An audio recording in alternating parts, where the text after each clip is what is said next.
आज का हमारा डिस्कशन टॉपिक है sensitivity, tooth sensitivity. Social media, WhatsApp, इन सब के माध्यम से बहुत सारे मैसेज आए कि सर झंझनाहट आजकल एक बहुत बड़ी समस्या है, वो किन कारणों से होती है उसके बारे में आप हमें विस्तार से बताइए। और जब झंझनाहट हो तो ट्रीटमेंट किन से करवाना चाहिए, किन कारणों से होती है और क्या क्या ट्रीटमेंट होता है झंझनाहट का, इसके बारे में बताएं। तो इसलिए आज का मैंने टॉपिक लाया है टूथ सेंसिटिविटी। तो हम चलिए आज हम डिस्कस करते हैं कि टूथ सेंसिटिविटी होती क्या है, किन कारणों से होती है और उसका ट्रीटमेंट क्या है, किस डॉक्टर से दिखाना चाहिए। तो पहले हम देखते हैं कि टूथ सेंसिटिविटी होती क्या है। आपको कैसे पता चलेगा कि आपको सेंसिटिविटी है, झंझनाहट है।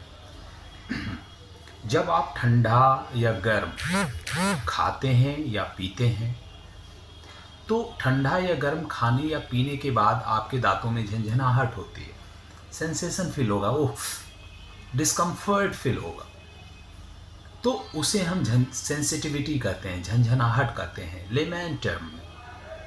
होता क्यों है ये? इसके बहुत सारे कारण हैं। सबसे जो मोस्ट इम्पॉर्टेंट कारण है वो है लॉस ऑफ टूथ स्ट्रक्चर।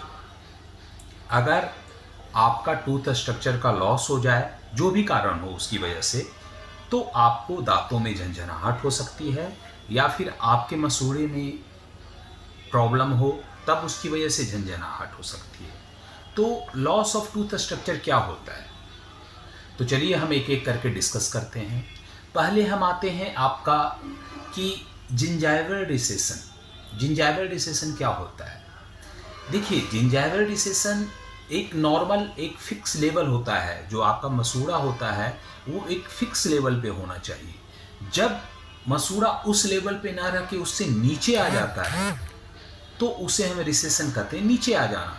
जैसे मसूड़े का ये लेवल है, अब यहाँ पे मसूड़ा होना चाहिए, लेकिन किसी कारणवश से यहाँ पे ना रह के वो मसूड़ा यहाँ पे आ जाए, तो उसी को हम रिसेशन कहते हैं कि वो मसूड़ा नीचे आ गया। तो उसे हम कहते हैं जिंजाइवल रिसेशन। जब वो यहाँ पे होना चाहिए अब नीचे आ गया तो इतना पार्ट एक्सपोज हो गया। तो जब भी आप ठंडा या गर्म खाओगे पियोगे तो जो एक्सपोज्ड पार्ट है, जो रिसेशन के कारण हुआ है, उसके संपर्क में आने पे आपको झंझनाहट महसूस हो सकता है। उसके बाद दूसरे पे हम आते हैं इरोजन। इरोजन क्या होता है? देखिए, मैं टेक्निकल टर्म है, ये मेडिकल टर्म है, तो मैं आपको लेमैन टर्म में बताऊंगा। इरोजन भी दांत का घिसना होता है, लेकिन कैसे? जब आप कार्बोनेटेड ड्रिंक पीते हो या एसिडिक फ्रूट खाते हो या फूड खाते हो, तो उसकी वजह से क्या होता है, दांत का जो लेयर है इनामल, जो सबसे दांत का ऊपर का लेयर क्या होता है, इनामल, उसके नीचे डेंटिन, उसके नीचे पल्प, तो इनामल इरोड हो जाएगा। और जब इरोड हो जाएगा तो डेंटिन एक्सपोज हो जाएगा। जब डेंटिन एक्सपोज होगा तो डेंटिन में नर्व एंडिंग होते हैं, इसलिए जब आप ठंडा या गर्म खाओगे पियोगे तो वो नर्व एंडिंग के संपर्क में आएगा और आपको झंझनाहट महसूस होगा। तो ये हो गया इरोजन में आपको हो सकता है। नेक्स्ट है एट्रिजन। एट्रिजन क्या होता है? एट्रिजन दांत का घिस जाना। जैसे किसी को ऐसे करने की हैबिट है, ब्रक्सिज्म की हैबिट है, या कोई ब्रशिंग सिवियर गंदे तरीके से करता हो, उसका तरीका ब्रशिंग का ठीक नहीं है। गंदा मतलब वो गंदगी नहीं है, ब्रशिंग का टेक्निक उसका ठीक नहीं है, या फिर खाने का टेक्निक ठीक नहीं है, ऐसे ऐसे करता रहता हो, दांत घिसता रहता हो, तो उसकी वजह से क्या होता है, दांत का लेयर घिस जाता है, जिसे हम एट्रिजन कहते हैं। और जब दांत का ऊपर का लेयर जो इनामल होता है, मैं बार बार कर रहा हूँ, ऊपर का लेयर इनामल जो होता है वो प्रोटेक्टिव होता है, जब वो घिसेगा तो डेंटिन एक्सपोज होगा। जब डेंटिन एक्सपोज होगा तो आपको झंझनाहट महसूस होना शुरू हो जाएगी, चाहे जब आप ठंडा या गर्म कुछ खाते या पीते हो उसके बाद। ठीक उसी तरह अगला है सर्वाइकल एब्रेजन। नाम ही है सर्वाइकल एब्रेजन। तो इसमें भी फॉल्टी टूथ ब्रशिंग टेक्निक की वजह से होता है। तो इसमें क्या होगा कि आपका दांत का लेयर घिसेगा, डेंटिन एक्सपोज होगा, उसके बाद आपका सेंसिटिविटी लगना शुरू होगा जब भी आप कुछ ठंडा या गर्म खाओगे तो, या फिर पियोगे तो। फिर हम अगले टर्म पे आते हैं एब्फ्रैक्शन। एब्फ्रैक्शन, जब किसी दांत पे आप एक्सेसिव स्ट्रेस डालो खाते समय या कुछ वजह से, तो उसकी वजह से टूथ का लेयर टूट जाता है, ब्रेक कर जाता है, जिसे हम एरोफ्रैक्शन कहते हैं। फिर यही होगा, जब तक इनामल है तो सेफ है, लेकिन जैसे ही इनामल का लॉस हुआ, डेंटिन एक्सपोज हुआ या रूट एक्सपोज हो गया दांत का, तो आपको झंझनाहट लगनी शुरू हो जाती है, कुछ ठंडा या गर्म खाने या पीने के बाद। फिर उसके बाद नॉर्मल दांत का घिस जाना, मैंने तो बता ही दिया है आपका। फिर जैसे आपके मसूड़े में कोई इन्फेक्शन हो, उस वजह से भी आपके दांत आपको झंझनाहट फील हो सकती है, सेंसिटिविटी फील हो सकती है। तो कैसा पता चलेगा मसूड़े में इन्फेक्शन है?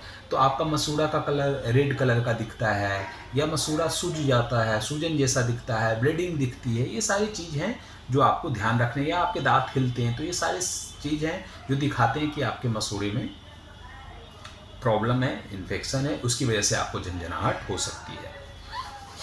तो ये सारे फैक्टर्स हैं जिसकी वजह से आपको झंझनाहट होती है।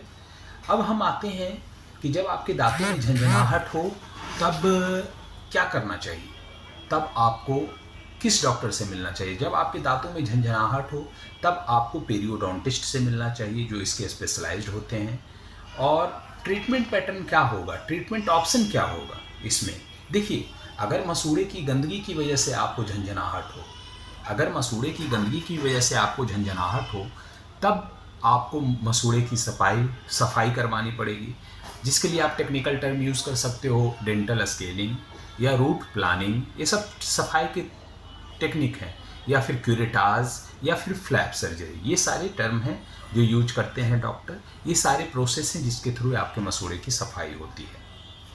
फिर उसके बाद हम अगले स्टेज पे आते हैं कि अगर दांत घिस गया हो और उसकी वजह से झंझनाहट हो, तो हम फिलिंग ऑप्शन भी देखते हैं कि उसमें क्या फिलिंग करके हम उस जो दांत घिस गया उसको हम रिस्टोर कर सकते हैं, या फिर हम उस पर कैप भी लगा सकते हैं, या फिर हम उस पर विनियरिंग भी लगा सकते हैं। ये सारे ऑप्शंस खुले रहते हैं कि आप जैसे दांत घिसा हुआ हो तो पहले फिलिंग से काम चलवा लो, अगर टूथ फिलिंग से नहीं होता हो तो कैप लगवा लो, अगर कैप से भी नहीं होता हो तो विनियर लगवा लो। ये सारे ऑप्शंस हैं। अगर दांत घिस जाने की वजह से आपको झंझनाहट हो, तब ये सारे ट्रीटमेंट के बाद वो झंझनाहट आपका रुक सकता है। और फाइनली झंझनाहट ऐसी हो कि कुछ ठंडा या गर्म खा या पी रहे हो और वो आपके बर्दाश्त के बाहर हो, दवाई से भी ठीक नहीं हो रहा हो, तब लास्ट ऑप्शन होता है आरसीटी, जिसे हम रूट कैनाल ट्रीटमेंट कहते हैं। उसके बाद उस दांत पे कैप डाल देते हैं। तो ये हुए कि अगर आपको टूथ सेंसिटिविटी हो तो आपको क्या करना चाहिए, किस डॉक्टर से मिलना चाहिए, और क्या क्या ट्रीटमेंट ऑप्शन है, ये सारे मैंने आज आपसे डिस्कस किया। अब जो ये सारे जो थे मुझे सोशल मीडिया के माध्यम से मिले थे, मैं नाम पढ़ देता हूँ। उनका नाम है, ये नाम है पवन, इन्होंने जयपुर से भेजा था। उसके बाद अशोक ये पटना से भेजे हैं, इन्होंने भेजा था इस टॉपिक के रिलेटेड कि सर झंझनाहट की समस्या पे कुछ आप प्रेजेंट करें, बताएं कि कैसे होता है, क्या ट्रीटमेंट करवाना होता है, किस डॉक्टर से कंसल्ट करना चाहिए। उसके बाद एक रंजन है, रंजन जी ने भेजा है दिल्ली से, और एक हावड़ा से हैं, सौम्या बनर्जी, उन्होंने लिखा था ये।